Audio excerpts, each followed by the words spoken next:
TikTok semenjak kehadirannya sebagai sosial media terus berkembang menjadi platform e-commerce juga gitu, dan sekarang mulai banyak yang memprediksi bahwa TikTok akan menggeser leadership dari Shopee dan Tokopedia di Indonesia. Nah, gimana kita sebagai pemilik brand harus menyikapinya? Apakah benar bisa menggeser? Kita bahas hari ini. Halo, saya Ignatius Untung. Selamat datang di Marketing.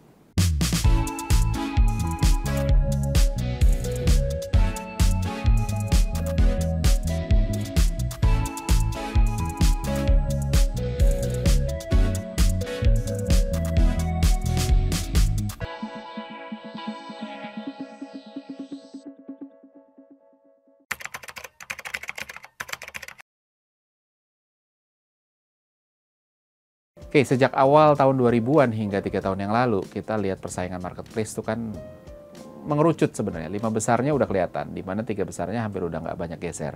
Bahkan 1-2-nya udah dia aja gitu ya.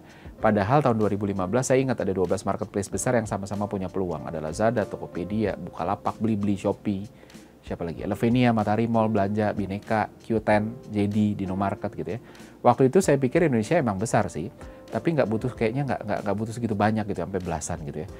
Dan kita ngelihat Cina yang besar aja juga cuma punya beberapa, ada grupnya Alibaba, Tmall sama Taobao gitu ya. Ada WeChat sama ada grupnya JD gitu ya. Di Amerika yang juga penduduknya lebih gede dari Indonesia gitu ya, mereka juga cuma punya 2 yang besar, Amazon sama eBay gitu. Dan bener aja Indonesia pun playernya mulai berguguran ya. Kita pun mulai berpikir, ini udah babak final nih, 5 besarnya udah terlalu kuat, sementara di luar 5 besar itu mulai pivot dan mulai berhitung ulang. Bahkan ada juga yang udah gulung tikar gitu ya. Pemain baru kayaknya udah telat, yang ada makin struggle untuk bisa masuk ke 5 besar gitu ya. Gimana pula yang baru nongol, yang baru masuk, jadi kayaknya udah selesai lah gitu ya. Sampai akhirnya TikTok muncul, yang awalnya jadi video sharing platform, tapi sekarang mulai kuat banget di e-commerce. Banyak UMKM punya penjualan miliaran, bahkan puluhan miliar per bulan, dengan jualan skincare misalnya, sampai bikin pabrik sendiri, jual sambal mulai dari sendirian sampai punya karyawan puluhan gitu ya. Hampir semua brand dari yang gede ke yang kecil rajin bikin TikTok live. Nggak sedikit pula yang sampai live-nya 24 jam, bayangin. Nah, sampai akhirnya banyak yang memprediksi bahwa nih TikTok akan mengalahkan Shopee dan Tokopedia dalam waktu dekat gitu ya. Nah, kedua raksasa marketplace itu pun, Shopee dan Tokopedia, itu juga mulai putar otak gimana caranya bisa menambal kebocoran. Karena nggak sedikit seller mereka yang kini lebih fokus ke TikTok gitu. Karena hasil yang dijual juga, hasil dari jualnya juga lebih baik gitu. Termasuk mulai bikin feature live selling mirip kayak TikTok gitu. Tapi hasilnya kayaknya belum bisa mendekati live sellingnya TikTok. Nah, pertanyaannya kenapa bisa begitu gitu. Nah, pertama, orang pakai TikTok bukan untuk belanja awalnya, tapi bisa digoda untuk belanja. Mirip kayak mall. Sebagian besar orang Indonesia ke mall itu bukan untuk cari barang, tapi untuk ngadem. Karena Jakarta, Indonesia itu panas gitu ya. Jadi kalau weekend kita jalan sama keluarga, mall itu jadi tujuan utama. Karena apa? Karena adem. Kita bisa jalan-jalan, lihat-lihat, cuci mata, makan gitu ya, tanpa kita kepanasan. Beda sama di negara-negara di mana ada musim dinginnya, di mana udaranya lebih sejuk gitu ya. Itu banyak ngabisin waktu di luar rumah, outdoor, di taman dan lain sebagainya, di ngasih makan angsa di danau dan sebagainya gitu ya.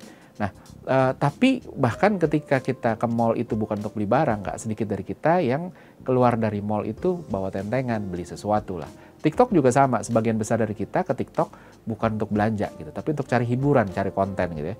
Tapi bukan berarti nggak bisa digoda untuk belanja. Bahkan nggak sedikit yang akhirnya juga beli gitu ya. Nah, marketplace lebih mirip kayak pasar gitu ya. Hampir nggak ada orang ke pasar atau ITC ya. Hampir nggak ada orang ke pasar atau ke ITC untuk cari hiburan. Kebanyakan cari sesuatu. Mereka udah tahu spesifik. Oh, saya mau beli ini nih gitu ya.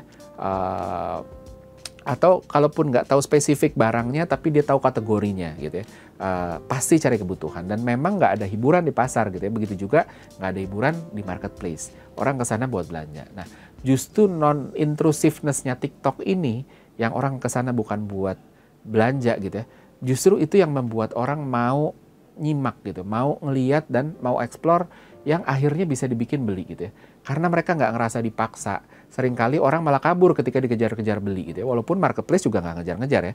Tapi fakta bahwa isinya cuma orang jualan, somehow bisa terasa lebih intrusif gitu ya. Yang kedua adalah relevansi dengan storytelling yang lebih baik itu juga dimiliki oleh TikTok gitu. TikTok ini rajanya relevansi. Mereka manfaatin banget machine learning untuk kenalin interest orang dan dorong konten yang sesuai. Kalau dia sukanya apa, didorongnya itu terus gitu ya. Preferensi seorang ini bisa dilihat dari TikTok, lihat aja konten yang didorong ke dia. Dan ini bisa sebegitu dinamisnya. Karena interest orang juga dinamis. Bisa aja satu periode gitu ya, dia lagi cari HP, maka konten-konten review HP yang lebih banyak didorong ke dia. Akhirnya pun dia didorong konten-konten yang sejenis gitu. Tapi besoknya bisa aja dia engage-nya sama konten-konten berbeda, misalnya sama mobil gitu ya, karena dia lagi tarik mobil gitu ya.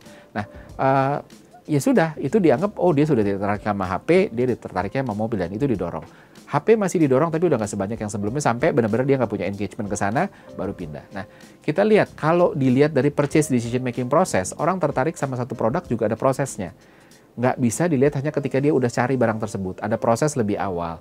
Dari mulai masih bibit-bibit, dan ini bisa didetek sama TikTok.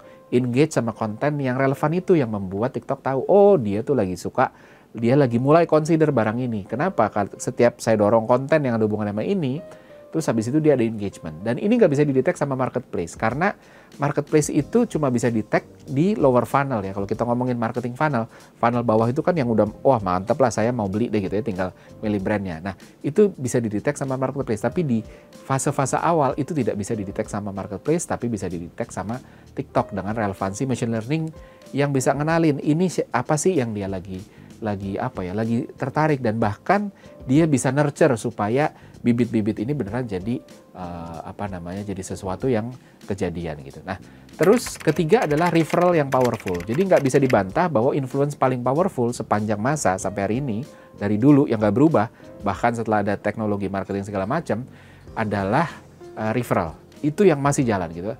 Rekomendasi referral dari orang-orang itu masih tetap masih tetap dianggap paling powerful gitu untuk bikin orang membeli.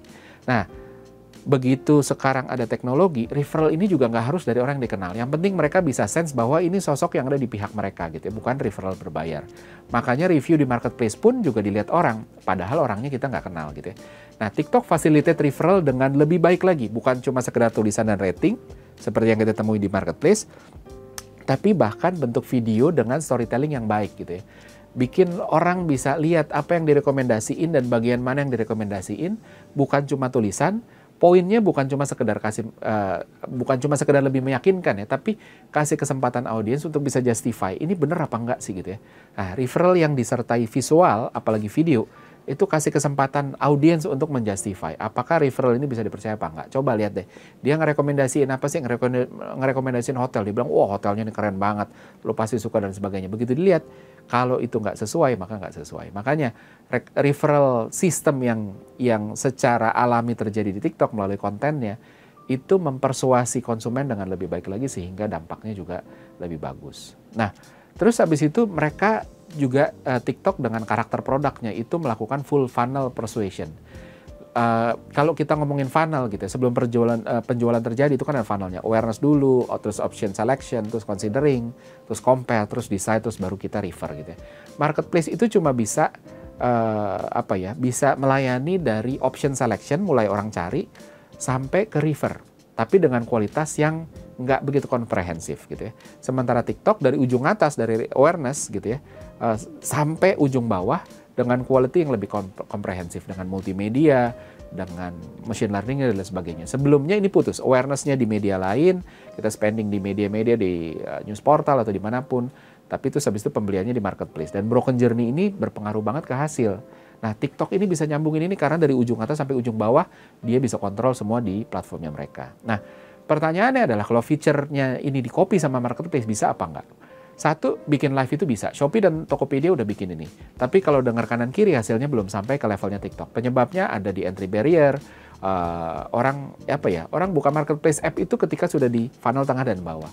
Secara audience sehingga dia nggak sebegitu gede seperti TikTok yang nangkep dari funnel atas sampai bawah. Tapi tetap berguna untuk convert yang udah warm ke hot. Tapi kalau yang dari cold ke warm itu nggak bisa di capture sama platform marketplace. Nah, modelnya bahwa marketplace bukan destinasi hiburan, ini yang agak sulit untuk di-copy dan diatasi sama platform-platform marketplace itu tadi.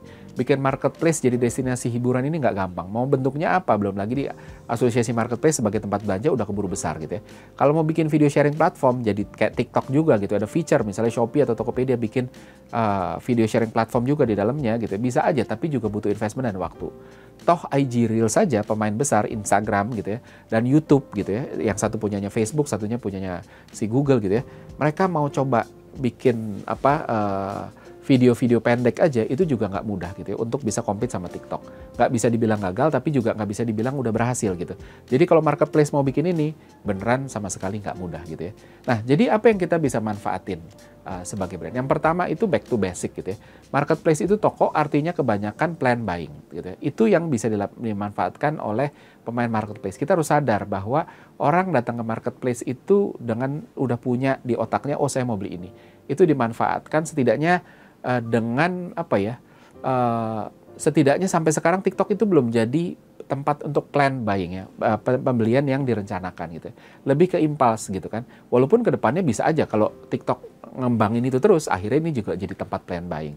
Nah, ketika TikTok belum jadi begitu, marketplace itu harus kenal konsumen ya, apa yang dibutuhin, kebiasaannya apa, kapan butuh apa, dan spend effort untuk barang-barang yang dibeli berulang gitu, sehingga kita bisa bikin mereka tetap ke kita karena ini pembelian yang balik lagi. Kita berusaha cari tahu kapan dia kira-kira bakal balik lagi dan kapan saya harus ngedorong ini. Terus speed of delivery, ini kelemahannya TikTok, walaupun sekarang udah mulai improve ya. Tadinya ketika kita beli barang di TikTok, pengirimannya lama, bisa 5 hari sampai 7 hari. Dan sekarang udah mulai lebih cepat gitu, tapi masih belum lebih cepat dari marketplace. Nah, makanya marketplace jangan kedodoran di sini. Ketika marketplace tidak memprioritaskan speed of delivery, akhirnya nanti akan ditinggal sama TikTok gitu, karena TikTok melakukan pembaruan di sini gitu ya. Terus yang kedua adalah, ini yang penting banget, strengthen referral, gedein section video referral. Jadi setiap listing di marketplace showcase multimedia referral dengan jenis konten yang entertaining, educate seller untuk ngelakuin itu. Kalau nggak multimedia referral, setidaknya produk showcase multimedia gitu ya. Jadi tunjukin, oh dalam bentuk video ya, ini loh produknya kayak apa, ditunjukin segala macam, sehingga orang bisa lihat barangnya, servisnya dengan lebih baik lagi gitu. Dan itu penting banget. Nah, yang terakhir adalah kita juga harus explore kelemahannya si TikTok. Satu adalah improve showcase. Jangan cuma kategorinya, jangan cuma campaign gitu ya, tapi bisa kenalin apa yang dia suka dan dorong apa yang relevan. Nah, marketplace juga punya kelemahan di sini gitu kan. Jadi kalau kita masuk ke sana, yang didorong adalah ya udah orang search masuk ke search bar cari kata kunci gitu ya. Padahal kita bisa punya showcase yang bikin orang jadi kita bisa kenalin dia tuh tertariknya sama apa sih kira-kira, terus habis itu dorong itu di depan.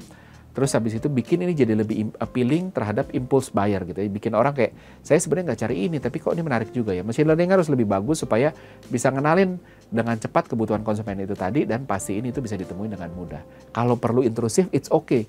Intrusif itu nggak pernah jadi masalah selama itu relevan. Intrusif jadi masalah ketika itu tidak relevan. Gitu kurang lebih. Oke, seperti biasa, ada kuis pertanyaannya sebagai berikut.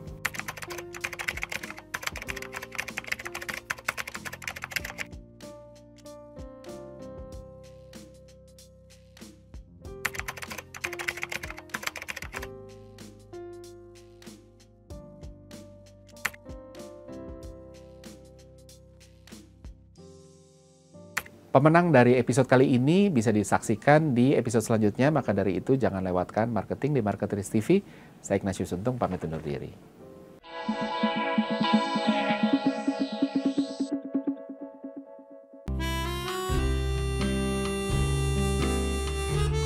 Gimana? Seru-seru kan videonya?